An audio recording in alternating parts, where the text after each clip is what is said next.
AP assembly speaker Kodela శివప్రసాదరావుపై YSRCP senior నేత Ambati Rambabu fire అయ్యారు. తొండపిలో జరిగిన ఘటనలకు కోడెల శివప్రసాదరావే కారణమన్నారు. కోడెల ఓ ఫ్యాక్షనిస్ట్ అని ఆరోపించారు. అప్పట్లో ఎవరింట్లో బాంబులు పేలాయో దేశమంతా చూసిందని, అలాంటి కోడెల ఇప్పుడు నీతులు చెప్పడం హాస్యాస్పదంగా ఉందన్నారు అంబటి.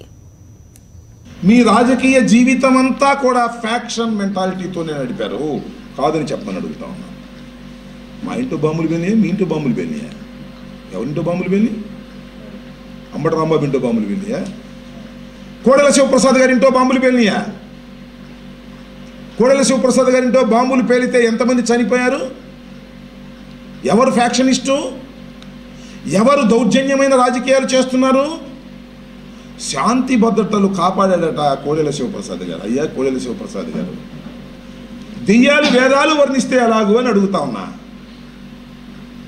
మేము ముప్పాళ్ళ మండలంలో మెజారిటీ ఉన్నటువంటి సభ్యుల్ని మేము తీసుకొస్తుంటే దారి కాచి దొంగ దెబ్బ తీసి పోలీసులను అడ్డం పెట్టుకొని రౌడీయిజం చేసి బస్సు అద్దాలు పగలగొట్టి కార్లు పగలగొట్టి మనుషుల్ని గాయాలు చేసి మా ఎంపీటీసీని ఎత్తుకుపోయింది ఎవరయ్యా?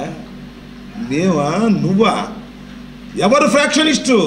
ఎవరు తగాదాలు పెడతారు? చరిత్ర ఒకసారి వెనక్కు తిరిగి చూసుకోండి. కోడెల శివప్రసాద్ గారు, యు ఆర్ ఎ ఫ్యాక్షనిస్ట్.